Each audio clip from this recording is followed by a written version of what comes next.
अभी तो आपके खिलाफ मैंने ये साइबर क्राइम में भी जाना है। जो आप ये ट्विटर अकाउंट बना रहे हैं, आपकी जो पीछे बैठी दहशतगर्द तंजीमें हैं, जो प्रिपेयर्ड हैं, जो मास्टरमाइंड है। मैं एक प्रेस कॉन्फ्रेंस कल भी कर रहा हूँ लाहौर में, उसमें मैं आपका एक और करतूत आपके सामने रखूँगा। राजा साहब, पहले तो मैं आपसे बात कर लूँ, आप अपनी तसल्ली करें। मैं विनिंग कैंडिडेट डिक्लेयर हुआ हूँ। इंशाल्लाह मैं इसका तहफ़्फ़ुज़ करूँगा। मेरी आवाम, मेरे हलके की आवाम ने मुझे 1,72,825 वोट दिए हैं ऑलमोस्ट, और मैं उनकी पासदारी करूँगा, मैं उनको प्रोटेक्ट करूँगा। अभी घर के भेती ने लंका नहीं ढाई, अभी घर का भेती नहीं बोला। जब ये भेती बोलेगा तो उसको मुंह छुपाने की जगह नहीं मिलेगी। बस दूसरी बात जो आपने कहा मौलाना साहब का सियासी फैसला है ना उनका, लेकिन जब आप पूरी दुनिया को एक दर्स दे रहे हैं कि सियासत में मैंने असूलों पे सियासत की है, मैंने असूल के ऊपर फैसले करने हैं, तब आपके असूल कहाँ गए हैं?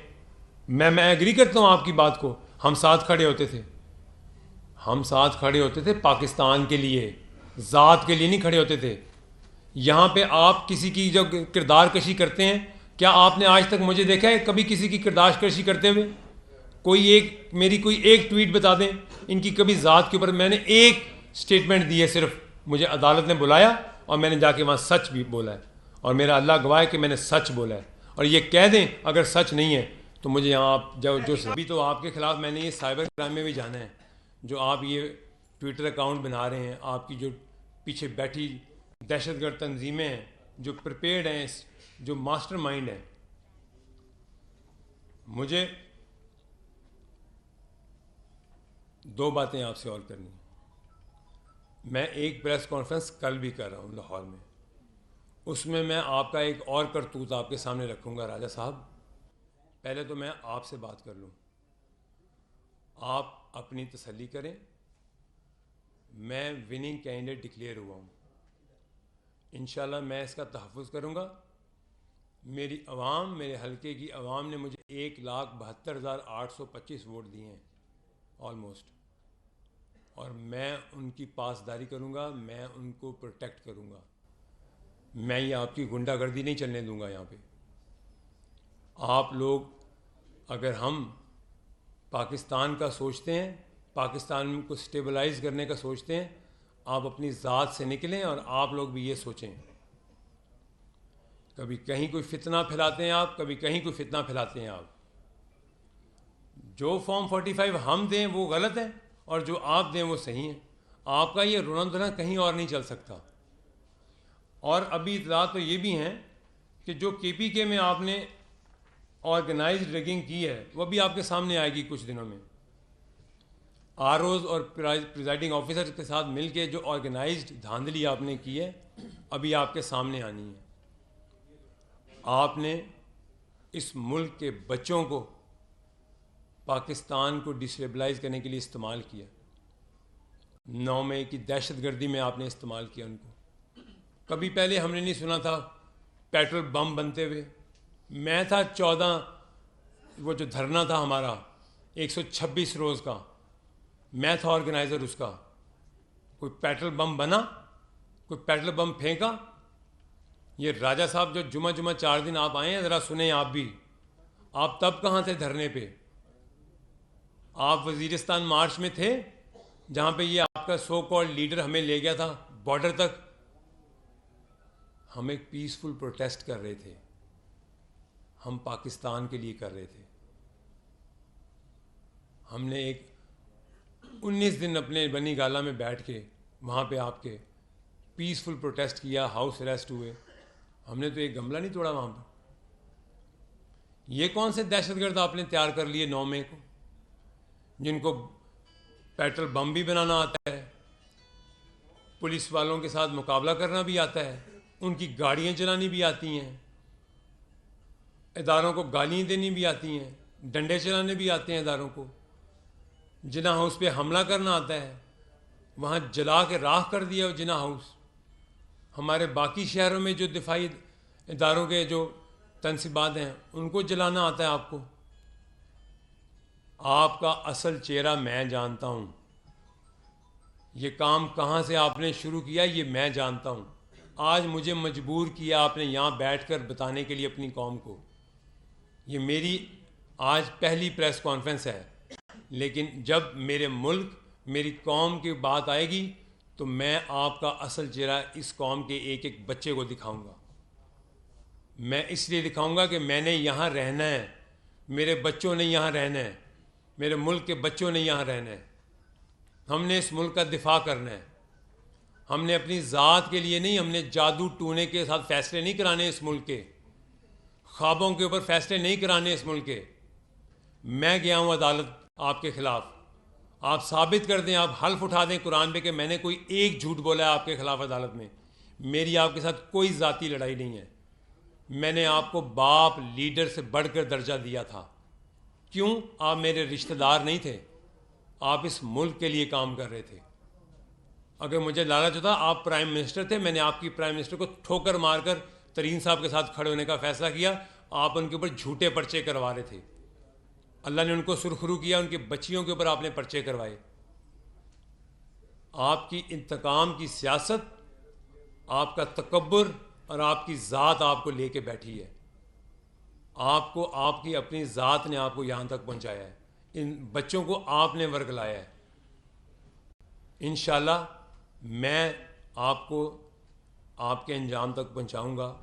जब खान साहब मौलाना फजलुर रहमान को ये सब कुछ कह जी, हम आपको हंसते हुए पीछे मदद लेते देखते हो। हाँ, नंबर एक, जब दुख की बात यही है। एक लम्हे के लिए जब दूसरी साइड पे चले गया तो मौलाना फजलुर रहमान की तारीफें कर रहे थे।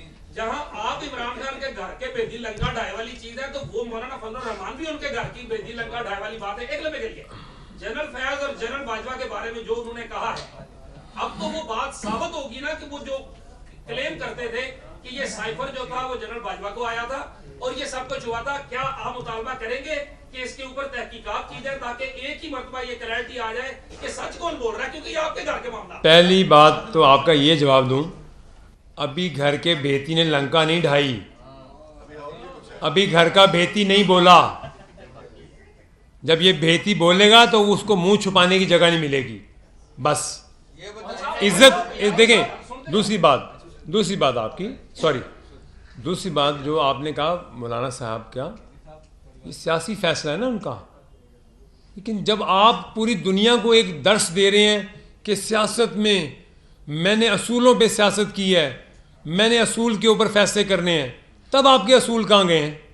मैं एग्री करता हूँ आपकी बात को। हम साथ खड़े होते थे, हम साथ खड़े होते थे पाकिस्तान के लिए, ज़ात के लिए नहीं खड़े होते थे। यहाँ पे आप किसी की जो किरदार कशी करते हैं, क्या आपने आज तक मुझे देखा है कभी किसी की किरदार कशी करते हुए?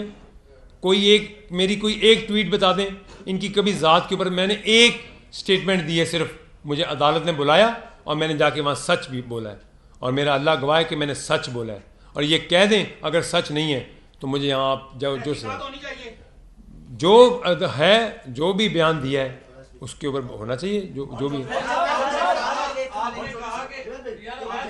जवेद भाई, सर, आपके सरपरस्त आला ने इस्तीफा दे दिया, आप लोगों से भी सियासत से भी कराना चाहिए, और इतलात है कि अलीम खान साहब और उनके दरमियान शरीफ के पार्टी के हवाले से इख्तिलाफात हैं, तो उनके रिजाइन की वजूहात एक्चुअल क्या है? नहीं, मैं आपको अर्ज़ करूं, ऐसी बात नहीं है।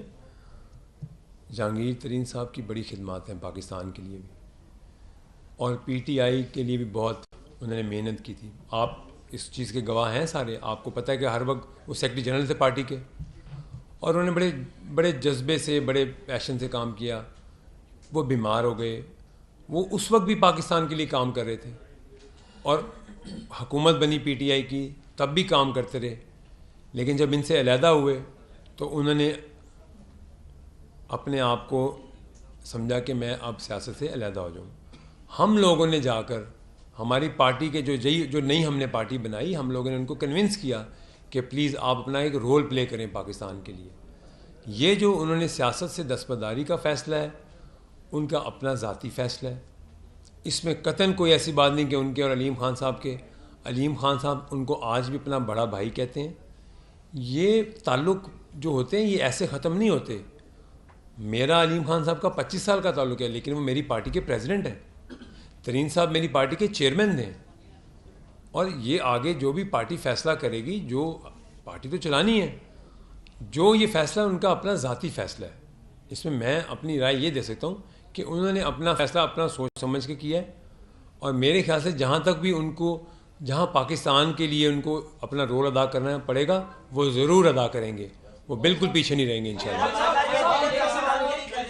लास्ट 3 टिक्का खान एक सवाल ये करना चाह रहा हूँ कि आपने जहांगीर खान साहब का जिक्र किया कि उनके खिलाफ उनके बच्चों के खिलाफ FIR दर्ज हुई। आप क्या समझते हो FIR सियासी इंतकाम था, वो क्यों दर्ज की गई, आपकी क्या मालूमात थी? और दूसरा सवाल यह है, इस्तेकाम पाकिस्तान पार्टी अब मरकज में और सूबे में अपना कोई शेयर लेने जा रही है? जी देखें जी, जो हुआ सो हुआ, उन्होंने एक झूठी FIRs कराई, वो ख़त्म हो गई, अल्लाह ने उनको सुरखरू किया। उन्होंने उनके जो मुखालफिन हैं वो भी कहते हैं कि इनसे अच्छा neat and clean businessman Pakistan में नहीं है, ठीक है जी, तरीन साहब से। रही बात इस्तेकाम में पाकिस्तान पार्टी की, इंशाल्लाह हमारा नेशनल असम्बली में भी एक भरपूर किरदार होगा और पंजाब असम्बली में भी एक रोल होगा, और हम पाकिस्तान के लिए, अपने मुल्क के लिए जो बेहतरीन रोल अदा कर सकेंगे उसकी भरपूर कोशिश करेंगे इंशाल्लाह। अच्छा साहब, ये बताएं कि ख्वाजा साद रफीक समेत दीगर बड़े बड़े सियासतदान वो भी हार गए, तो आपके पास कौन सी चिड़ी थी जादू की कि आपने 1 लाख से ज़ायद वोट लिए? अच्छा, मैं आपको ये एक बात बता दूं, आप मेरा ये आबाई हल्का है, ये गार्डन टाउन मेरी रिहाइश है, मॉडल टाउन गार्डन टाउन आप जाएं, हमारी गुज्जर बरादरी से ताल्लुक़ है, 50 से 60 हज़ार वोट मेरी बरादरी का है वहाँ पे। 10 साल से पिछले शफकत महमूद, वो भी इस बरादरी से ताल्लुक़ रखते हैं, वो 2 दफ़ा जीते हैं ये इलेक्शन, ठीक है, वो भी गुज्जर बरादरी से ताल्लुक़ रखते हैं, आप उनसे पूछ सकते हैं, और 10 साल वो MNA थे यहाँ पे।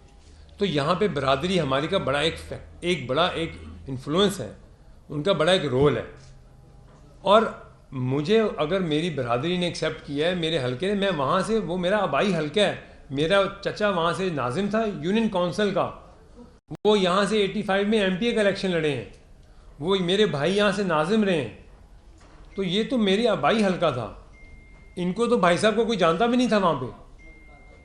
मैं तो ये क्लेम कर सकता हूँ कि ये 1,50,000 वोट कहाँ से ले गए वहाँ पे लास्ट। और मैं एक प्रेस कॉन्फ्रेंस कल कर रहा हूँ जिसपे मैं इनका एक और किरदार आपके सामने लेके आऊँगा इंशाल्लाह, वो मैं आज शाम को बताऊँगा। अवैस सर, ये बताएं कि अभी आपने प्रेस कॉन्फ्रेंस की है और उसमें बहुत सी वजूहात भी आपने बताई हैं, ये बताएं कि हम देखते हैं कि ओम चौधरी हूँ, अलीम और जहांगीर साहब, जितने भी जो पुराने जो भी लोग हैं वो हमें नजर नहीं आते। जिस तरह आप इमरान खान की भी बात कर रहे हैं कि तकब्बुर अना है और दोस्तों के खिलाफ हो जाते हैं, तमाम तर मामला करते हैं। तो अब ये जो नए जो आने वाले जो परिंदे हैं, इनके हवाले से आपकी क्या प्रेडिक्शन है? इनको क्या, इनके साथ भी आपके साथ सलूक होगा या क्या, आप इनके लिए क्या मशवरा आपका क्या होगा?